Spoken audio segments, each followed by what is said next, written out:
Hello, everybody.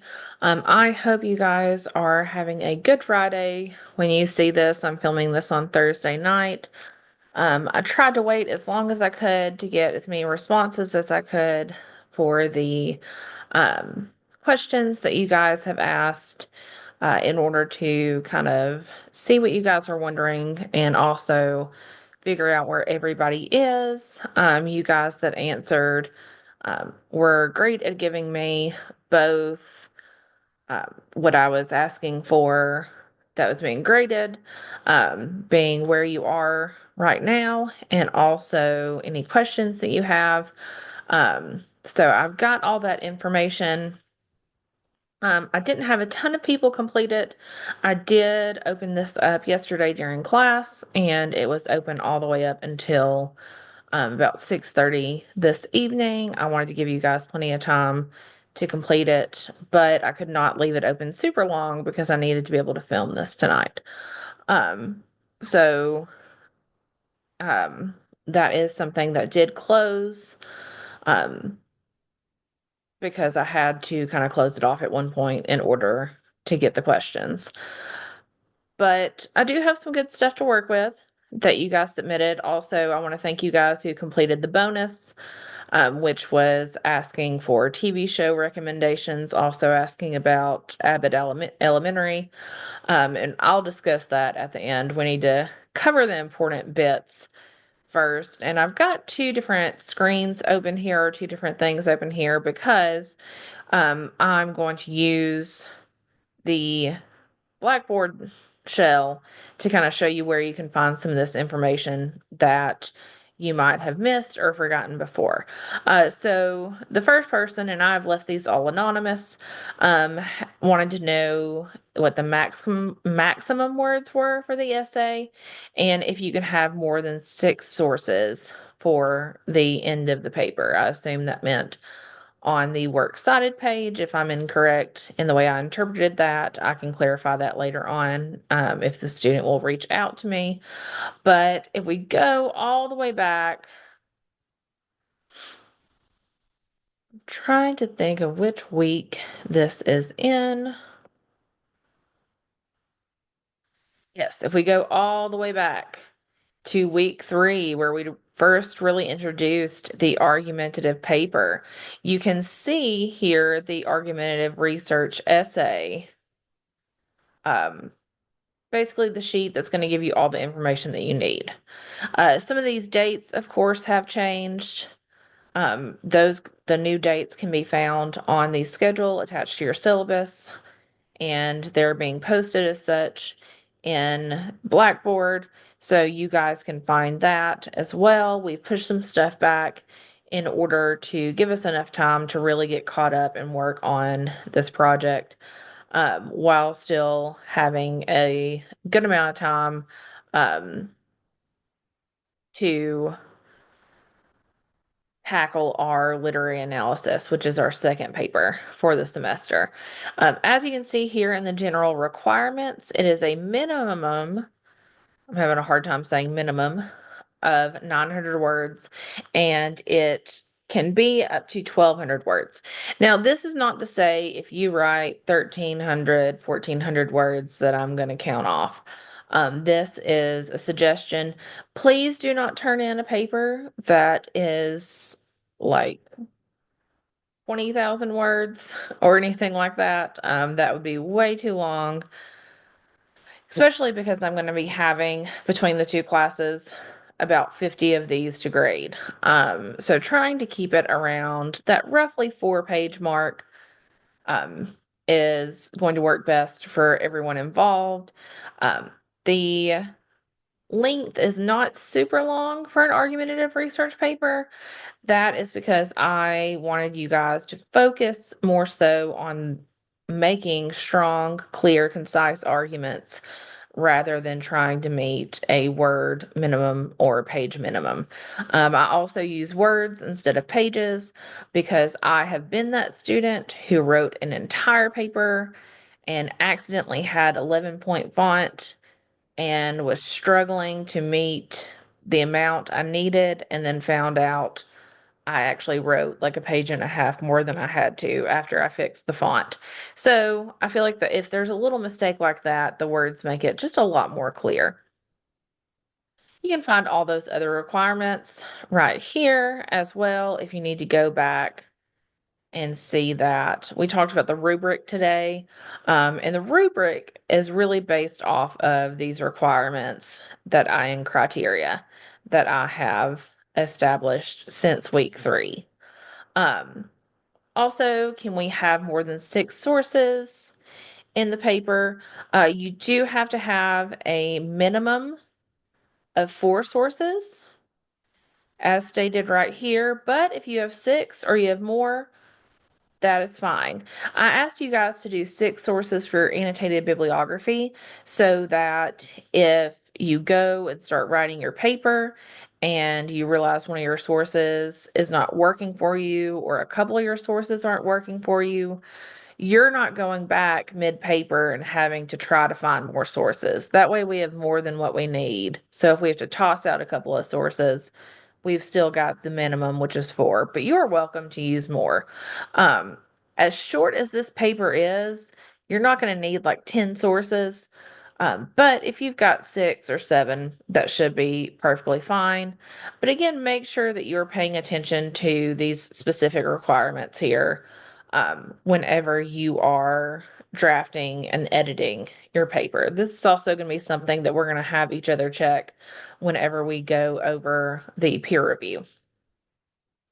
Our next question is, what is the best way to refute a strong counterargument without dismissing all valid concerns in an argumentative research paper? That is an excellent question. And this is something that really can be taken on a kind of case by case basis, depending on what your topic is, right? So if you are making an argumentative paper over something that is a very strong debate, especially something that's within the zeitgeist right now. So, for instance, something having to do with free higher education, where you're going to have strong arguments on both sides. It can be a little bit more difficult. What I would advise to do, especially with the length of this paper that you have, is I would take, let's say your opposing side, your counter argument has like 4 main points in their argument. I would just take a couple of those main points that you know with your research you can refute, right? So whether that is refuting it by saying, hey, this is actually false, this is not based in research. Research has shown the opposite of what you're saying. That's a good way to refute that counter argument. Or if it's something that may necessarily be true, I used the example in class the other day. Um, this might have been actually in my other comp class. So, saying that lithium, let's say we're looking for a renewable energy source, and lithium ion batteries also create waste. Um, you could point out that even though they create waste, we're already creating waste with our current use of energy. So perhaps at least this would allow us for more renewable energy sources. So there's not going to be a perfect answer, but in the meantime, this is something we can use. So your refutation does not have to come out and say that the other person is lying or completely wrong. This might be an instance that you run into. But it's just a way of taking what they have said and making your argument and your stance on the topic even stronger. And if you guys are struggling with the refutation portion and want to send me, um, well, I've got the Dropbox where I can look at your refutation arguments. But if you're really struggling with it, this is something we can talk about with conferences next week. Um, I had a student ask about Zoom meetings. You guys are welcome to email me with your schedule or what times are best for you, and we can find out where to go from there. So, for instance, I do Zoom hours in the afternoons on Monday, Tuesday, and Wednesday. So from 4 to 5 on Monday, Tuesday, and Wednesday, those are always a good time for Zoom meetings. And then on Friday, since I am working from home and I'm a little bit more available to do Zoom, Fridays are always a good time to set up a Zoom meeting. Um, Tomorrow, if you, for instance, if you would like to talk to me tomorrow, or if you're watching this today on Friday, um, I do have a prior engagement around 1 o'clock, but besides that, I'll, be working on grades and all this other stuff, but I'll be home and I'll be able to hop on the Zoom if you guys need to talk to me. Do we have classes on Thursday? We do not. So I know the hybrid schedule can be a little confusing. Since this is a Monday, Wednesday, Friday hybrid class, this means that we have to meet a certain percentage in person, but we're allowed a small percentage to meet asynchronously, which is why you guys watch the video and complete the task or assignment or quiz that I've given you for the day. So we do not meet on Thursdays. We do not physically meet on Fridays, but on Fridays, you are still responsible for watching whatever video I have uploaded and completing the task that has been assigned for the day. Um, and then, are we able to complete the final exam early? I talked about this in class on Monday. I know not everybody was there to hear it. I've made a lot of changes to the schedule in lieu of a final exam or kind of adapting the final exam. What I've decided to do this semester is your rough draft of your literary analysis paper will count for that grade. And then zhuzhing up and editing and making a fantastic final draft of your literary analysis, that is going to count as your final exam. And that can be turned in whenever you want to turn it in. If you get back the comments on your rough draft and you the next week go through and fix everything and um, feel like you've made it as best you can and you want to turn it in then, you can turn it in then. But I am leaving it open through the exam time, just to give people time depending on their schedules and where they're at in the writing process.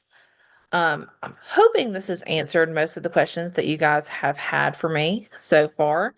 I do want to go and remind everyone that we are doing conferences next week.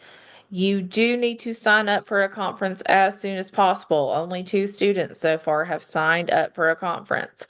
All you do is you click on this Zoom link right here, and it will open up the conferences and gives you instructions here, tells you how many points the conference is going to count for. And we have conferences all week available. We don't have a lot on certain days, just because, for instance, on Tuesday, there are some events and stuff going on. But we have times available both during our class time, during office hours, via Zoom. I've even taken Friday morning during our class time to set up some Zoom times. So you should have plenty of slots to kind of work with for this. And I even describe here on the sheet kind of where my office is. Pretty easy to find. I've talked to you guys about this in class a couple of times.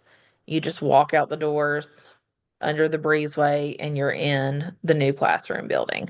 And my office is that first door on the left. So please sign up for these conferences as soon as possible so that you can get the spot that you want. And these cannot be made up. They are mandatory. This counts for your attendance and your participation grades for the week. So pick a time that works. If there is a time for some reason with all these different times, if there is no time in these schedules that work, email me so we can try to work something out. Um, but continue to work on your rough draft. That is your number one priority.